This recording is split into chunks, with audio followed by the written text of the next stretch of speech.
Hello, this is Pomona, and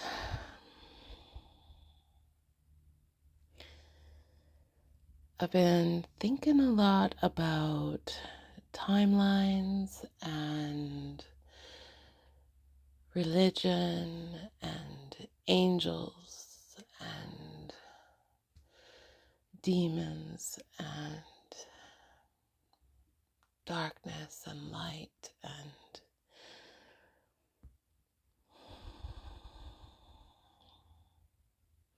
joy and grief. All of those things that we encounter in our lives.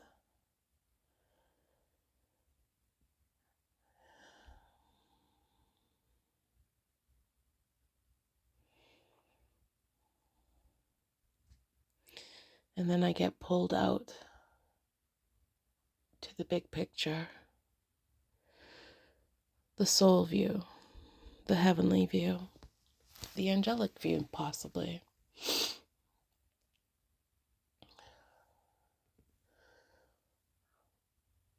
Why are we here? Why did we incarnate into this world at this time, in this season? Why? What are we learning?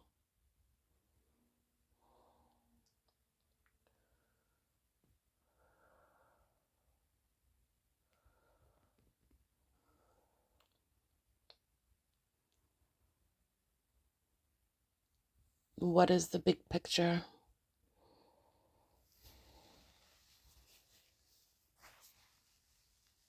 How will we ever find peace outside of us if we cannot find peace within us?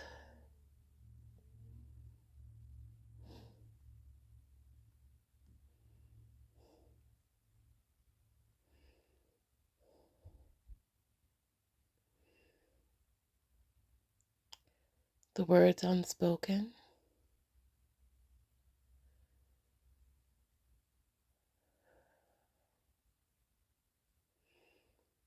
with those who may have questions because the communication stopped and yet life went on and things are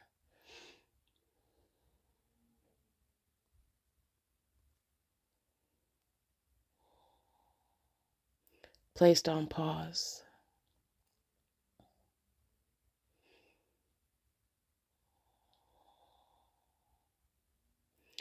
so that we do not interfere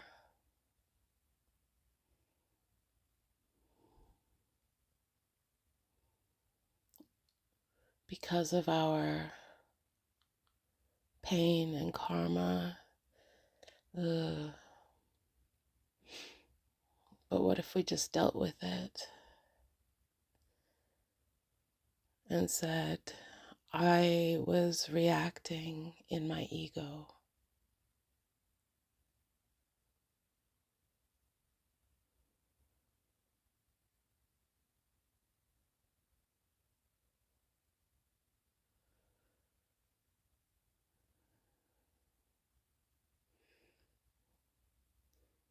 The Holy Spirit, which is in me,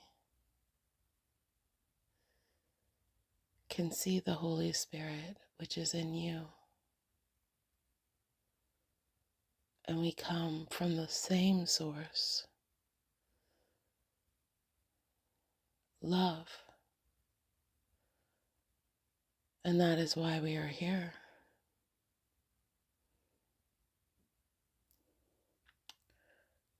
To find our love in spite of it all.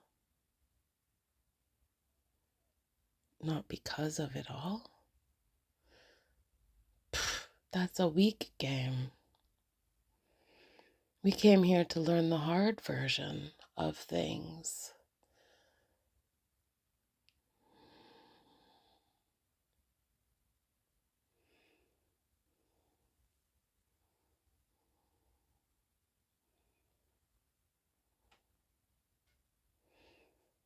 how will we know what we can actually do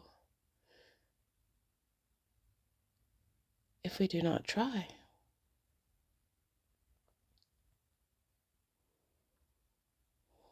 Who told you the story was supposed to end this one way, in this one way only?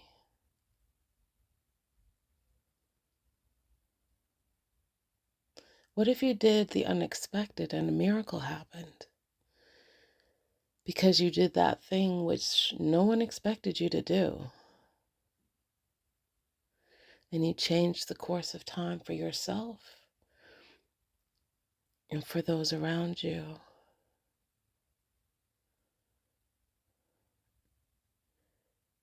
Instead of zigging, you zag.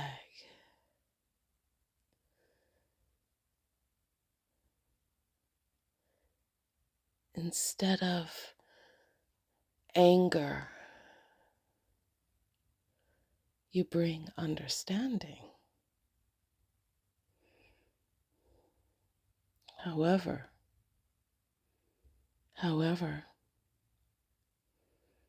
you are also here to learn how to defend yourself and protect your light from those that would try to dim it. Don't forget that part of it too. There's two sides to every coin. There is moving forward, and then there is pausing and waiting and allowing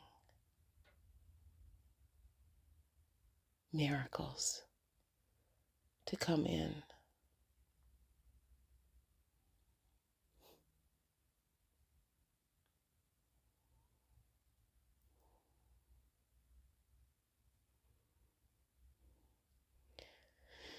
In times of war, it takes a lot of rebellious strength to be peaceful.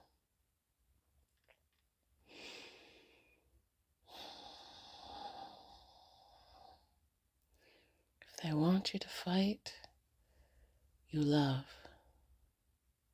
and you bring peace and humanity.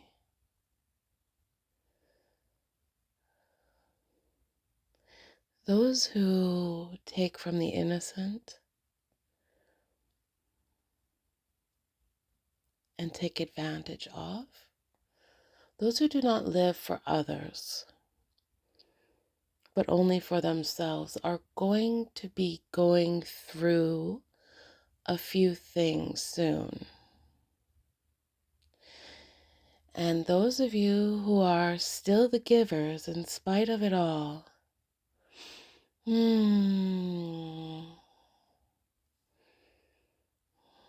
lot of loving support is coming from the other side to help you. It takes a lot to turn the other cheek and to show love and gratitude in this cynical world. To show love and generosity, kindness, seems to be an act of defiance nowadays. I urge you to continue doing it. Defy that. Instead of ripping down, build up. Pulling people up is so soul building and uplifting. There is nothing in the world like it. To be able to see the fruits of your labor. I was on the phone with my youngest child for just about 4.5 hours the other day. I can hear the holy shits out there. We are a neurodivergent family, and we lack something which is known as object permanence. So we can go for quite a long time without speaking to each other. Now, that does not mean that we do not love each other, because we absolutely do. It's just like looking at your relationship as a book. And when, like, because of the way my brain is, I can only hold so many things at one time. So I tend to compartmentalize, I guess, and put my relationship like on a bookshelf sort of thing. And it's like a very important thing. So I'm like, I have okay, these are the ones that are the most important that I make sure I check in on, and those sort of things more regularly. Now, my children are very much a priority, and they are also neurodivergent, and I know that they do not have a lot of spoons either. So me and my life and my issues are not for them to hold or carry.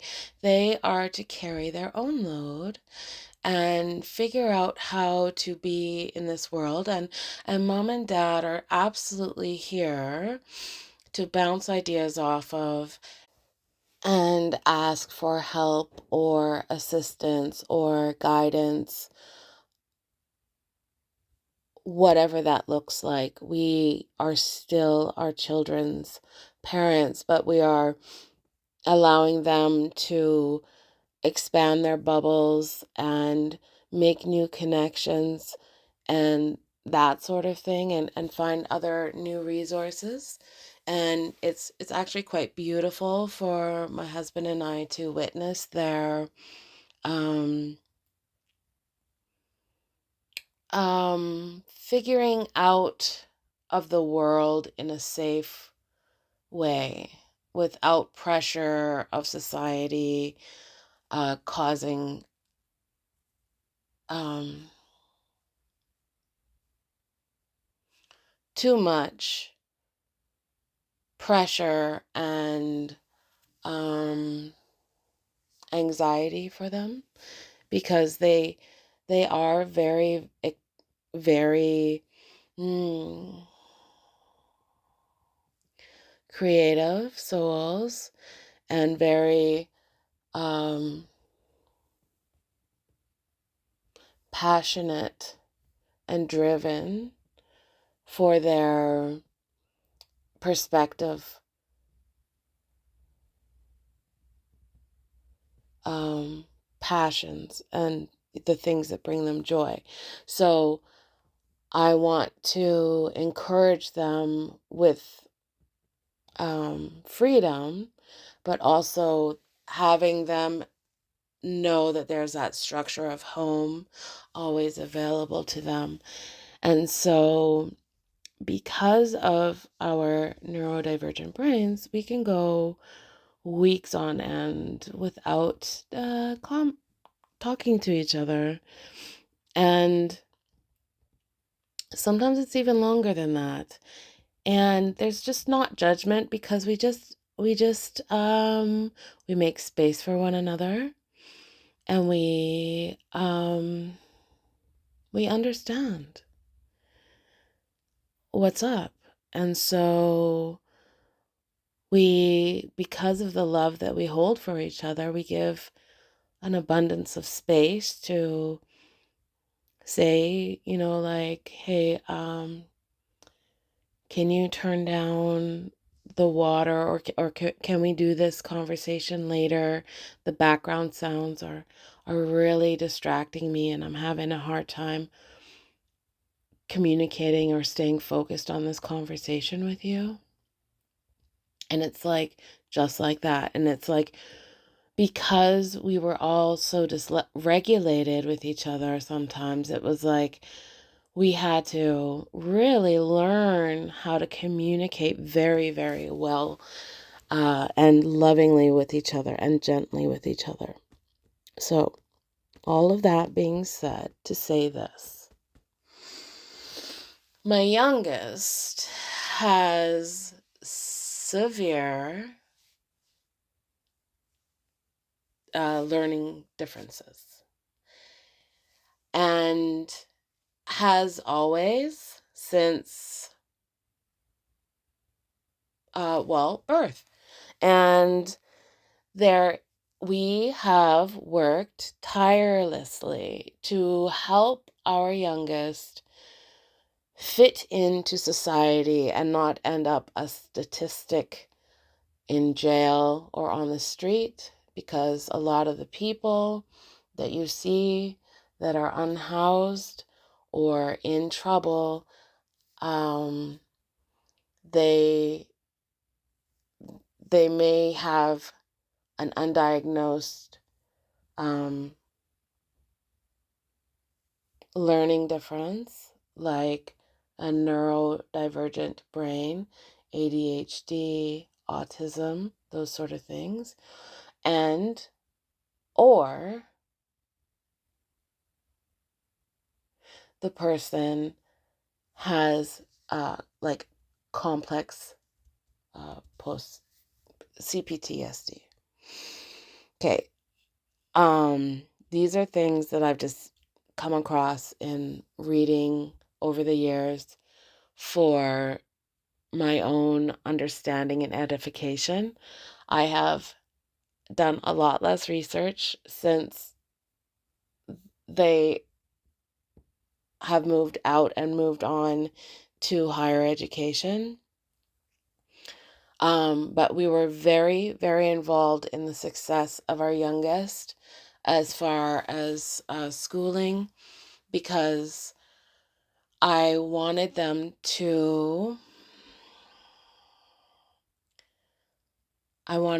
make it no matter what, because I had to make it no matter what. I was undiagnosed with ADHD, possibly other things, but those are just labels, and I am still me, and I am still capable of very many wonderful things to give to society. And that's what I wanted to instill in my youngest, that even though you cannot read because the letters are moving around on the page, and it's exhausting you to try to decode something that's continually moving, but you're still expected to do it continually. We were going to do whatever it took as mom and dad to help you be able to contribute to society in a positive and meaningful way. Now, my youngest, let me just say, they were the exact opposite extreme as far as energy went for a delivery of a child. To say that it felt like they shot out of me like a cannon would be a fair description of what it felt like to give birth to this child. And when the nurses were telling me to push, I was kind of pissed off at them, actually. I was like, shut up. I'm not even emotionally ready to do this yet. What are you telling me to do right now? And yeah, so that was a Rocky Horror Picture Show level of delivery for this second child of mine. And like, my doctor barely caught my youngest in his hands, because that's how ridiculous of a delivery that we had together. And it was a metaphor for their childhood. Reflecting backwards, It was a metaphor for their childhood. And it was one of these fire ready aim situations. So to say that we had to deal with a lot of consequences for not thinking through things first would be very fair to say. Lots of things got broken in our house. I think there was 2 beds, 2 wooden bed frames that got completely broken to the point where my husband decided from this moment forward, he will make the beds that we sleep upon. And they are made out of 2x10s and 2x6s, bolts. They are solid and will not be broken. These will be passed down for generations because of the IKEA type bed frames that would just buckle under the, I don't know, I guess WWE wrestling situations that were being played out when I wasn't at home after school or whatever the hell was happening. And it's okay because we were all that way. We were all that way. Crashing into things. We were all that way. So we were safe together. We were working together. We were collaborating together. We were trying together to make it through this world and help each other through it because, oh my God, it's crazy out there. Have you seen it?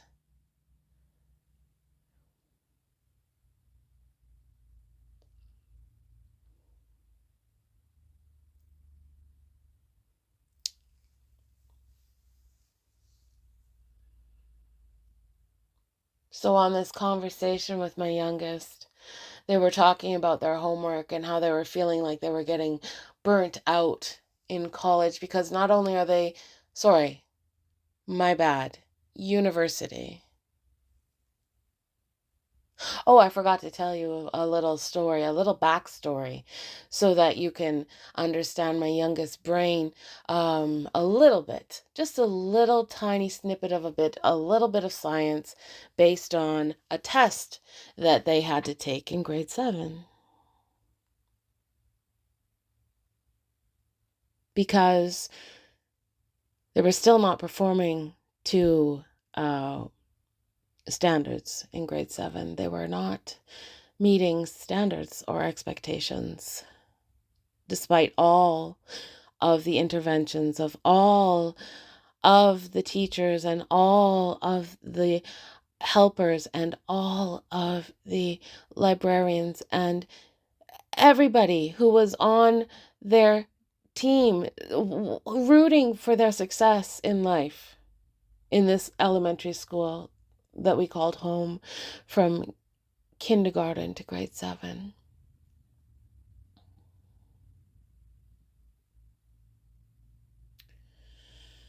They took their test, and then I had to go in and talk to the test giver to see what she had to say about my child's development, my child's brain, my child's brain.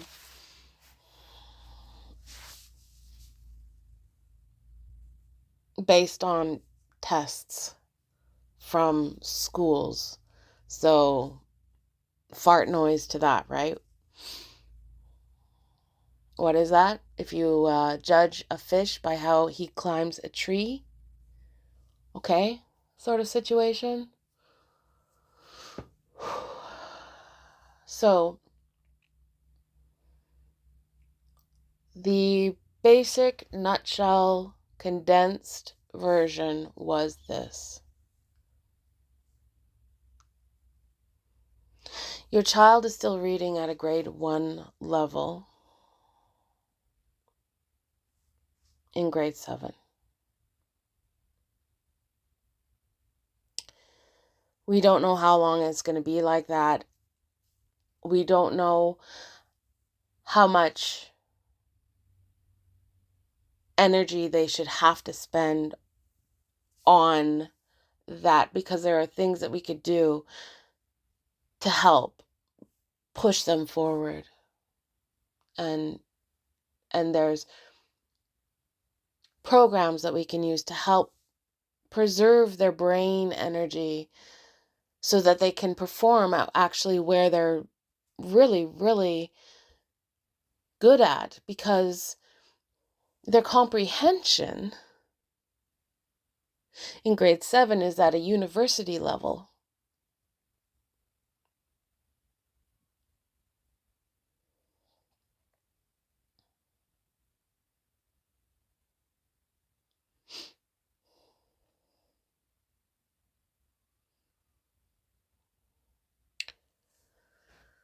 So we moved forward.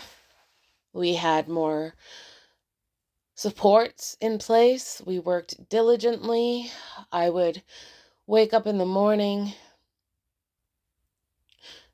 go to drop them off, get them out the door with their homemade meals, and making sure that they had everything that they needed in order to get on with the day, that they felt secure, because I knew what it felt like to get lost with your homework and out of balance so quickly and far behind so quickly, because I was the one who had to actually figure all that stuff out all by myself, because I was expected to perform at a very high level in school. I was never allowed to take easy classes. I was never allowed to not try my best in everything, the hard ones and the easy ones. And so that's where my husband and I were with our children. It was like, you don't have to get straight A's. I don't want to give you that pressure of meeting those goals. I just want you to always try. And when you're having trouble, I want you to ask for help, because I was the one who never asked for help. Because if you asked for help when I was in school, you were labeled stupid and made fun of.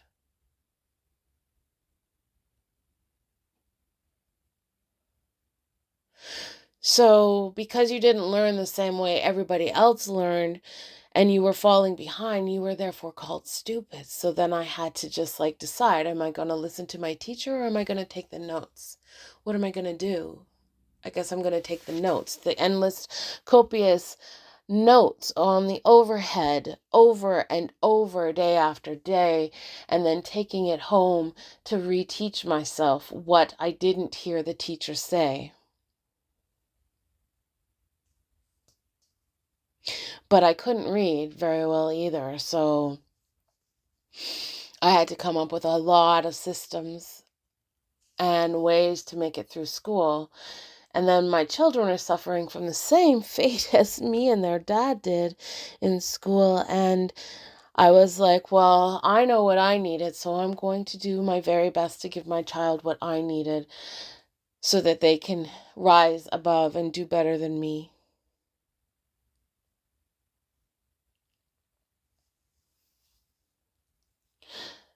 And so I would get up and I would make sure they had a good breakfast, and I would make sure that they were good, that they were knew that they were loved and supported. And I worked with every single one of their teachers, and I said, I know that this sucks. I know that the system sucks, but you are my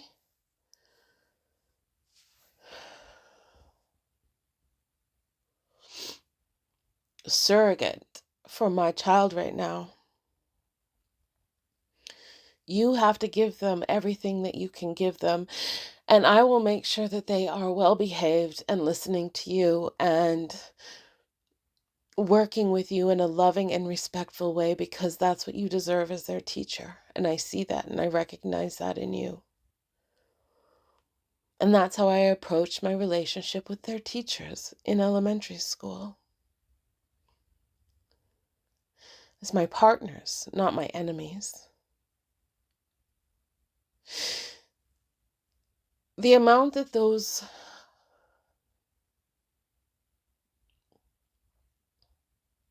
co-parents of mine poured into my child and my children, I recognize with so much love and respect. I know that they're not perfect. Some of them were not perfect at all, but that didn't mean that I was going to change the way that I treated them, because I knew that giving them a reason to single my child out was never going to put my child in a beneficial place.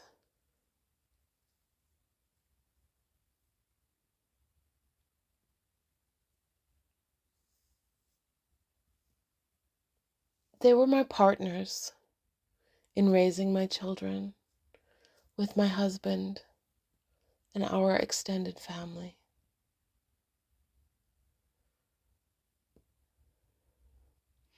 So we always showed gratitude and love and gratitude and understanding was extended to my children. And then therefore they did not create this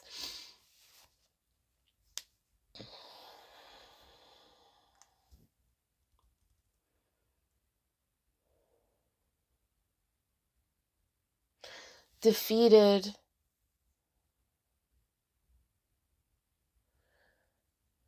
and broken attitude when it comes to school. And that's something that one of the teachers said to me. I heard it and I knew it was important. It gave me the chills when they said it. And they said, the second that your child loses the love of learning, we all fail. She told me that I had the most important job out of everyone on the team. It was my job to keep my child regulated so that when they were struggling, they didn't throw the school away, the learning away, the trying away, the striving away, the goal away.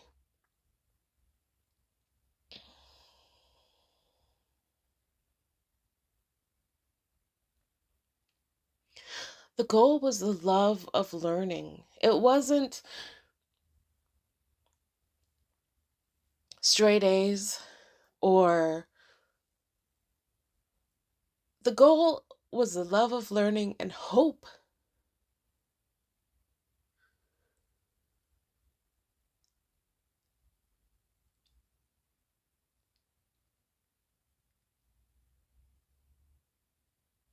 If my children lost hope, we were all done.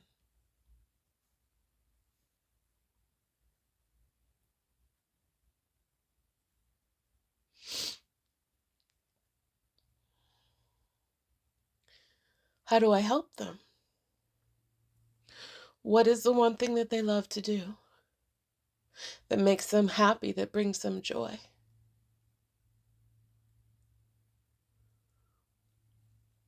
Well, art, creating, making with their hands. That's what brings them joy. So do that. Work on reading, read to them, work on reading with them, work on trying to make reading as fun as possible.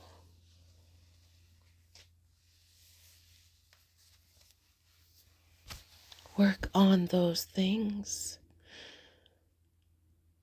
so that they never lose their love of joy and joy of learning and the hope to be able to do better. I knew my objective was to pay complete attention to them and read them.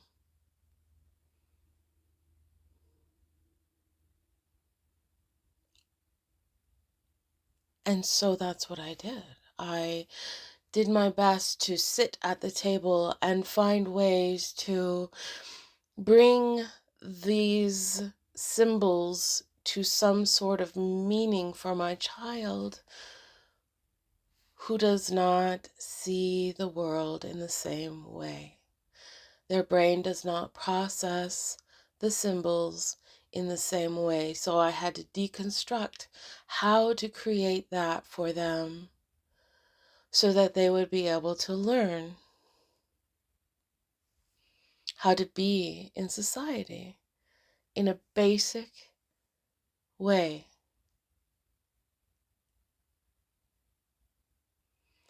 I'm telling you, when you go through your child sounding out the word the for the 6th time in a row on the same page,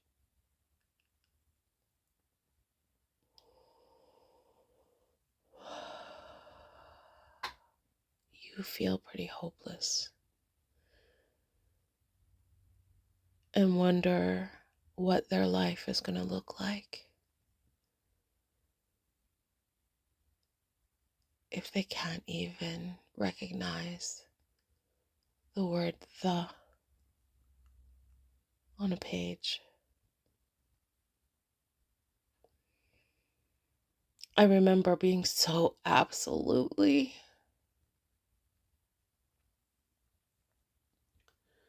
beside myself, not even knowing what I could possibly do to help my child.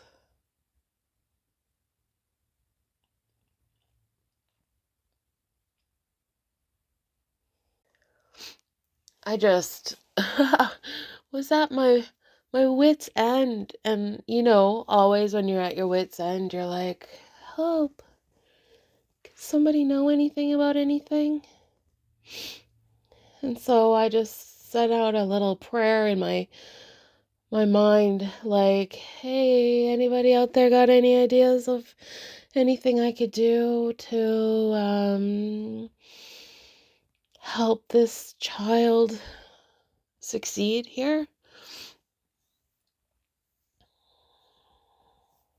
I'm so frustrated and I don't want to hurt them because I don't know what to do anymore.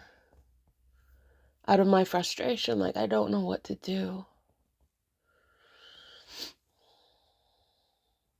And they said, why don't you ask them what they see on the page? I was like, oh my God, what a great idea. I've never even thought to say that. What? Why wouldn't I even think of that? Why could I not even think of to say, what do you see? Because we just assume that they see what we see, right? That's silly.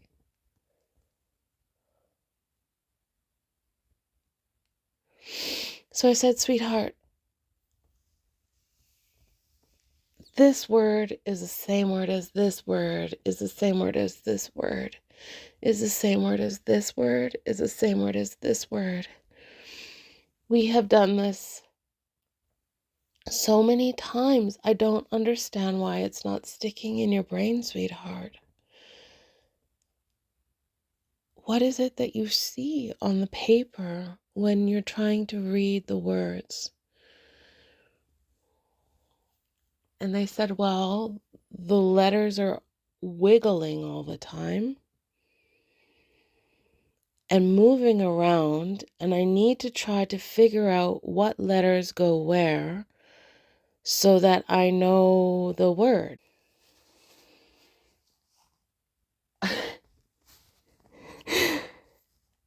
That was my eureka moment right there. Of course. Of course. course. Of course. Why? It just makes sense. It makes so much sense now. And my heart just grew like the Grinch. Like so many sizes, and my empathy just grew for this little soul to be so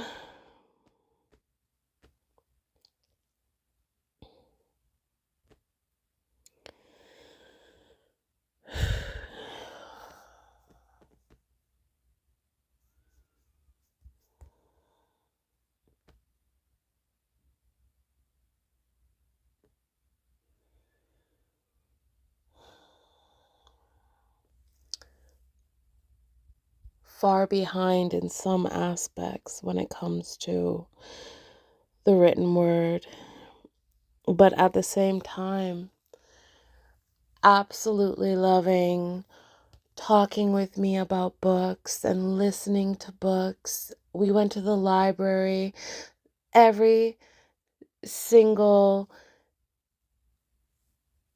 week with these children. Books were everywhere in the house. The pictures. I was like, you know what, honey? Tell me what the book says by looking at the pictures. Let's start there. I put my whole life into helping my children succeed in school. Everything that I did was to help them succeed in this world. I left jobs for them. I worked very, very hard to bring them into this world, and I was not going to do anything but my best for them.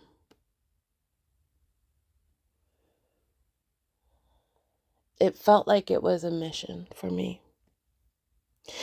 And I put myself through courses and learning how to teach children through multi-sensory means. I read the books. I did the things. I freaking well made Play-Doh so that they could make the shapes of the letters in a physical and tactile, tangible way so that it would get into their bodies so that they could translate it over to the two-dimensional world. And art was the thing that was my ticket for this child to keep them in love with school. So we would practice. I would get up, get them off to school, go do my job, come back home, start dinner, help with homework, make sure that they were set for the next day. We were on basically the schedule. And I had to do everything as in my power to take as many roadblocks out of their way as possible to further their education.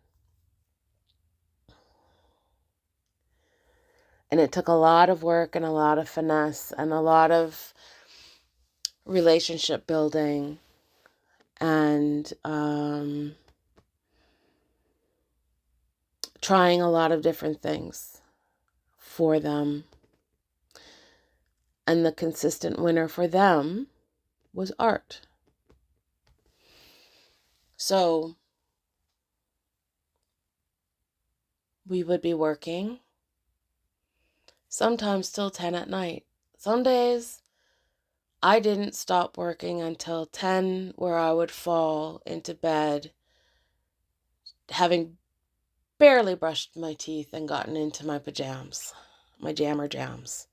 No wonder I was tired after my main mom gig was done, my full-time one.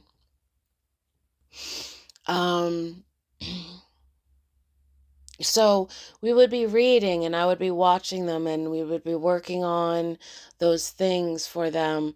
And the second I could see discomfort in their body, and I could see it, I could tell, because we had had a few breakdowns. So I learned to watch and deconstruct the steps that got us to the meltdown, because the meltdown was where we did not want our brains to go. We wanted peace and harmony and love and safety when it came to learning for our children.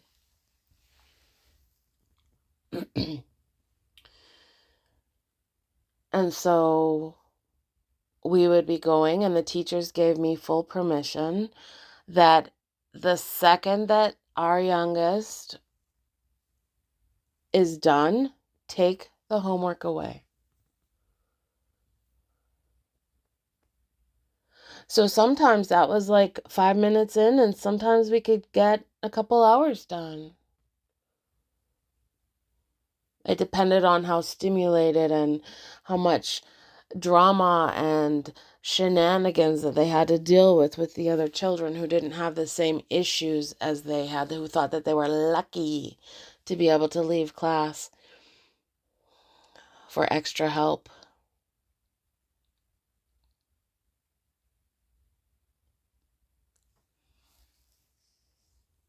I had to set up systems and protocols for everything that we did to help them succeed with their work and help them to learn how to do those things for themselves. And it had to be done in a loving and supportive way. And it just was, because it was our life. It was for all of us to survive and thrive together in the world together, because we all had problems with decoding the world in one way or another.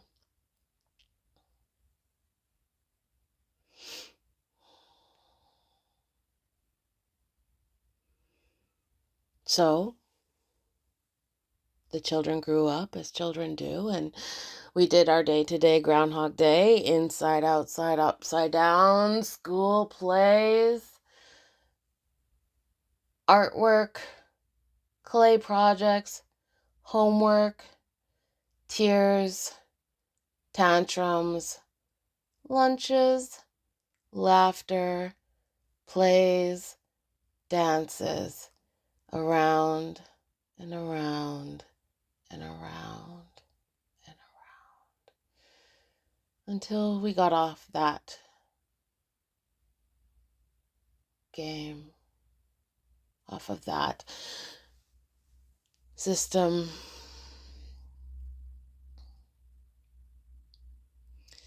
And then we were shoved into a new world where the children had to figure this shit out on their own, and mom and dad had to step back and just be like running in interference if we have to sort of idea. And this is where we are now. And it's kind of a new and unexplored exploratory.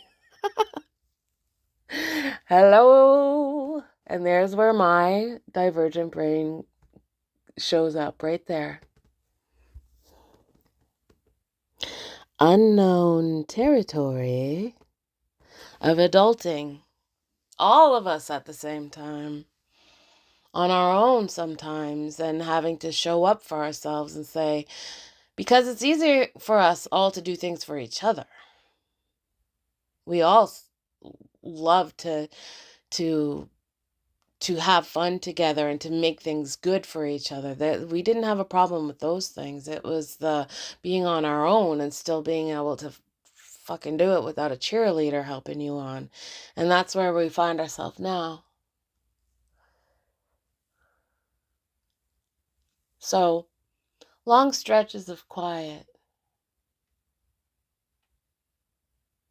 from the opposite of when they would come home after school and absolutely emotionally vomit all over me. I felt like I had been slimed every single night after school because they were holding it together as much as they could. And then I was the one who got to get shit upon. To get shat upon? Is it shat upon? Let's say shat upon. You know, as teenagers can do sometimes.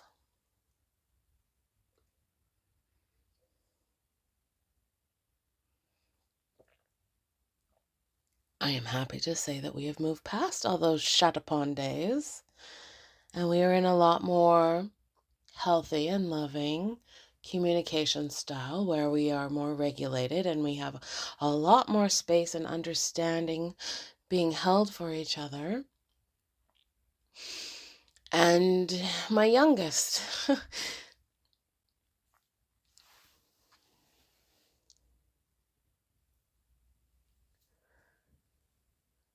says to me, "Mom, you did such a good job. I'm helping friends who didn't get the same support from their moms and dads. I'm helping them in study groups together. We've learned that if we work together, it helps each other do better in our classes, and we're helping each other grow, and I'm giving them new ideas, and they're thriving." My youngest told me that they were making a difference and helping school friends because they're learning the the tools that I gave my child to cope with and learn to to get through school as positively and fulfilled as possible, despite the circumstances of the neurodivergent brain not necessarily fitting into the academic world, even still. And they were really real with me and said, Mom, I feel like I'm coming into burnout again. They're taking university classes for psychology, doing well, really helping their professors to look at the world from a different and divergent way, and making a lot of splash, so to speak, in the university bubble. And you know I really love that about them. And now they're learning that they have time. But unfortunately, because of the rules, like they would love to be able to work. Oh, that's the other thing. They're also working at a helpline, helping people in distress to be in touch, get in touch with help to diffuse volatile situations, things like that. And they are very, very good at what they do. That is some of the reason why they're in university, because professional people in counseling and psychology said, "You're so good at this. You should go to school and get paid to do this, get paid well to do this, because you're so good at it and natural at it." And so that's what they decided to do. They've taken courses in art. They've taken courses in so many different things. That was the thing, the art. The art has been the constant. The art is the place where they go to deal with the dysregulation that they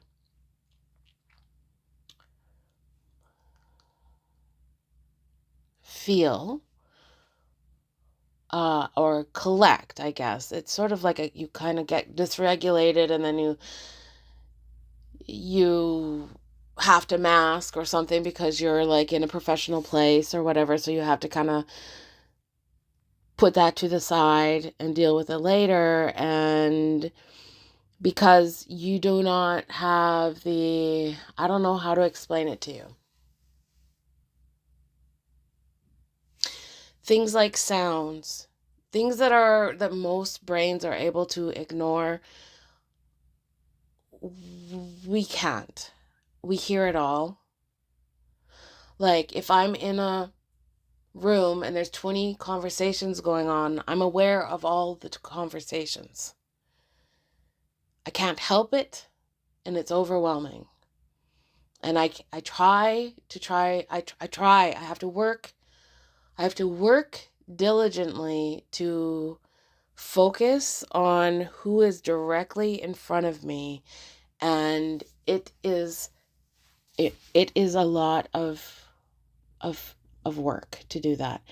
So that's why I prefer smaller groups and smaller, things like that, so that it's quieter and I can focus better on who's in front of me and then develop a relationship more one-on-one. So my youngest just wanted to extend gratitude for the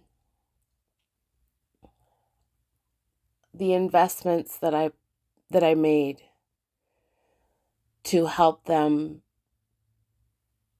become who they have become, and their world is growing, their friendships, their bubbles are expanding outward away from their dad and I, and it is exciting to hear the excitement in their voices as they grow and develop and spread their wings.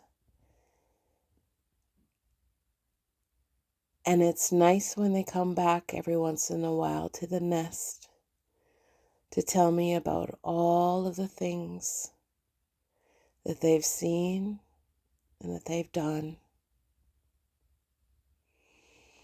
And sometimes that turns into a 4-hour conversation on the phone.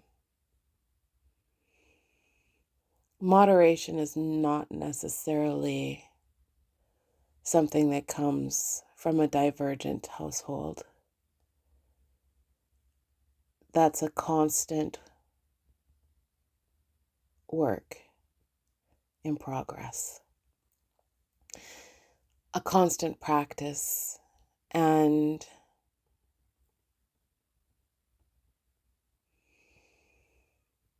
it causes you to develop a level of grace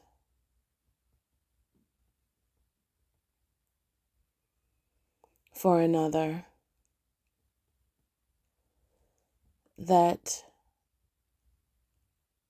not everybody gets a chance to develop. And I just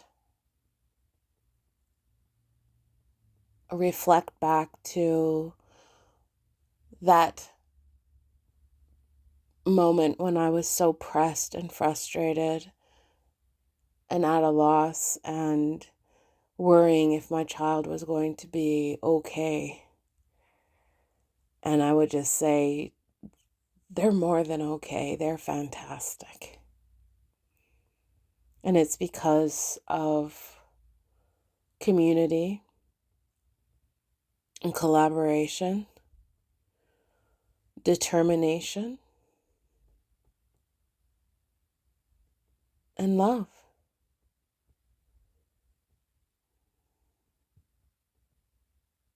I'm so grateful to everyone who showed up for my child and who made a difference and who continues to show up for my child and make a difference. They're changing people's minds because of how differently they see the world. And it makes me feel so much gratitude to myself for not giving up on my kid ever. Because I knew what it felt like to be given up on sometimes, and for giving up on myself. So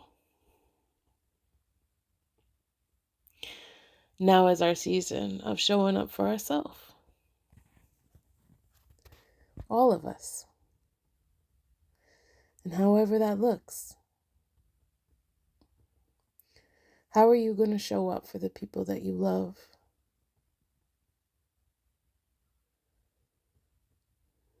In a way that makes possibly a difference in their life.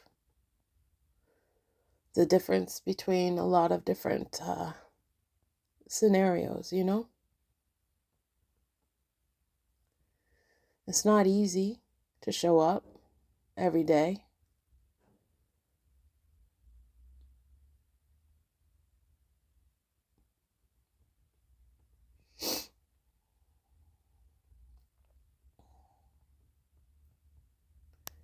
It's not easy to show up for yourself every day, is it either? Tired.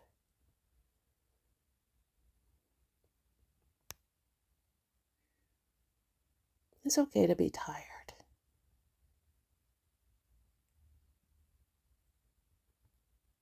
It's okay to want to hide in a blanket fort. But you need to have a little bit of balance. Do a little bit of this, and then go a little bit outside with nature and talk to the trees for a bit. Touch the grass. Touch the earth. Connect in. Talk to your ancestors. Tell them the things you loved. Tell them the things you didn't love so much either. Have the conversation. I know, so many people have been told that after you die, and so many people believe that after you die, that's it. You can't communicate with them, but that's not true at all. That's not true.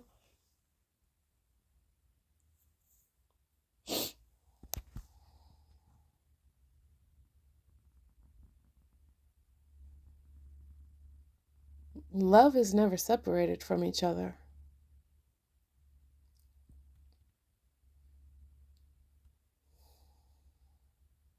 It just fits into different containers now and again. Sometimes you have to go looking.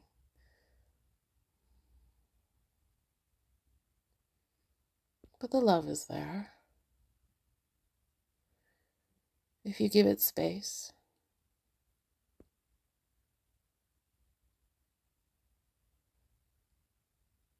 If you give it hope. If you give it joy. If you give it peace. Understanding. Commitment.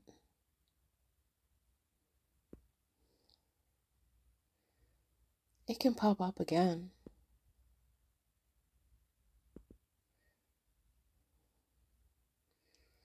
Did you know that the love that you vibrate out, that the energy that you put out, if you can vibrate out of love, how much that energy counterbalances negative, like how many people's negativity you kind of like neutralize, I guess we would say.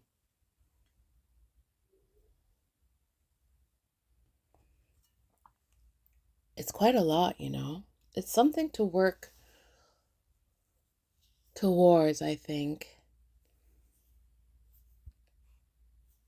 Sort of like a practice, you know, like I might have enough space to be grateful and loving to one person today. So let's just do that.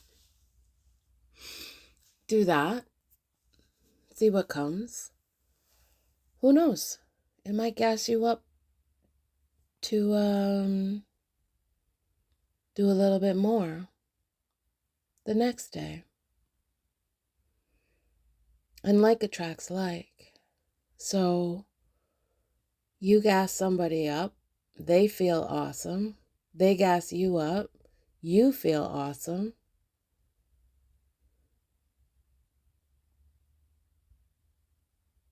What if everybody did that? And not in a patronizing way. Don't be a silly goose about it.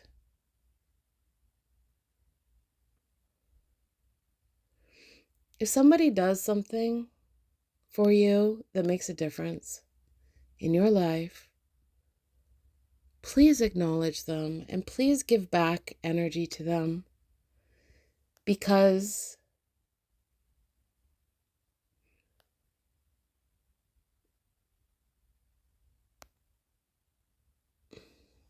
it makes a huge difference in a person's life.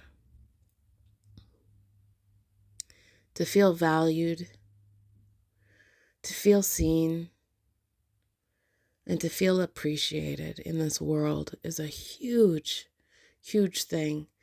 And if you're the kind of person who can't see that somebody who has a lower station in life than you is just as valuable as you, then that's something that needs to be looked at.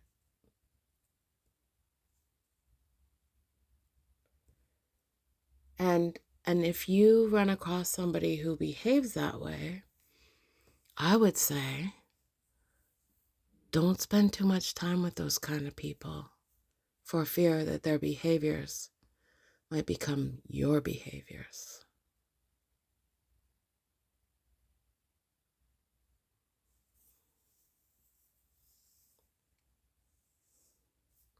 So I get to see the fruits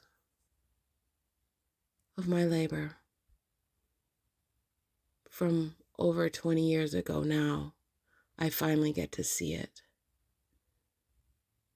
and hear about it.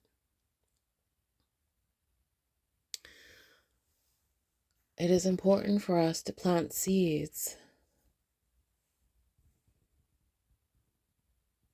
for the future that we might not ever get to enjoy, but future generations will.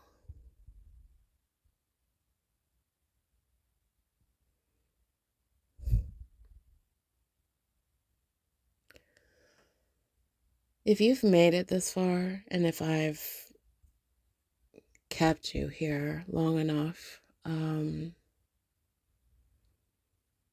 just really want to extend thanks to you for taking your time to listen to my life stories.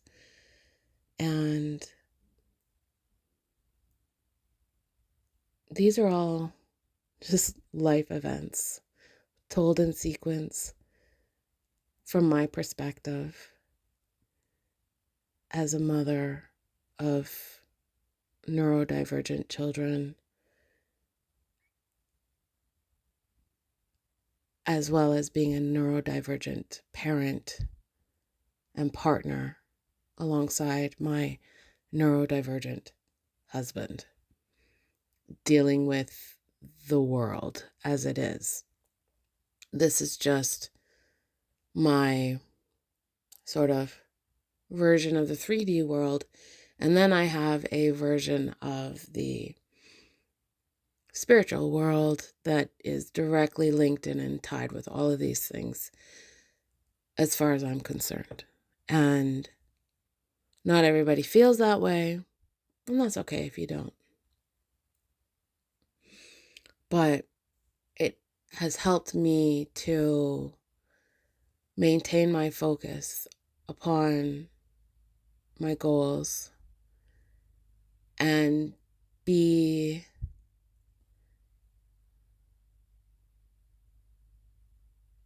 the very best mother I could be for my child here. And I have made mistakes, and I freely admit it, and I always apologize. And my children love that. I am so ready, willing, and able to own mistakes that I may have made along the way, because I had no clue.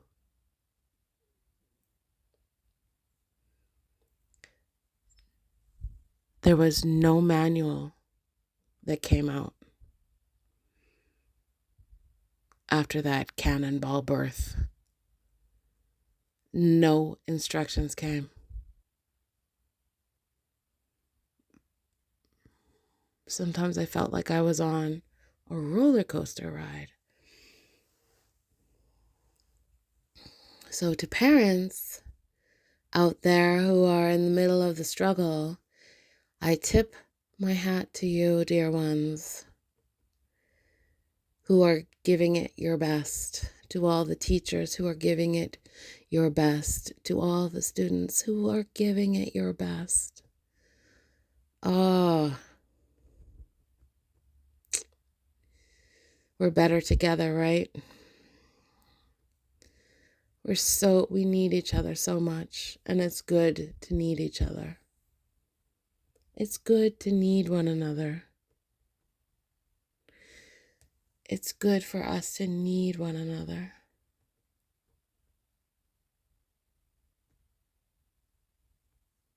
And to know that in a humble way. I think that might be it.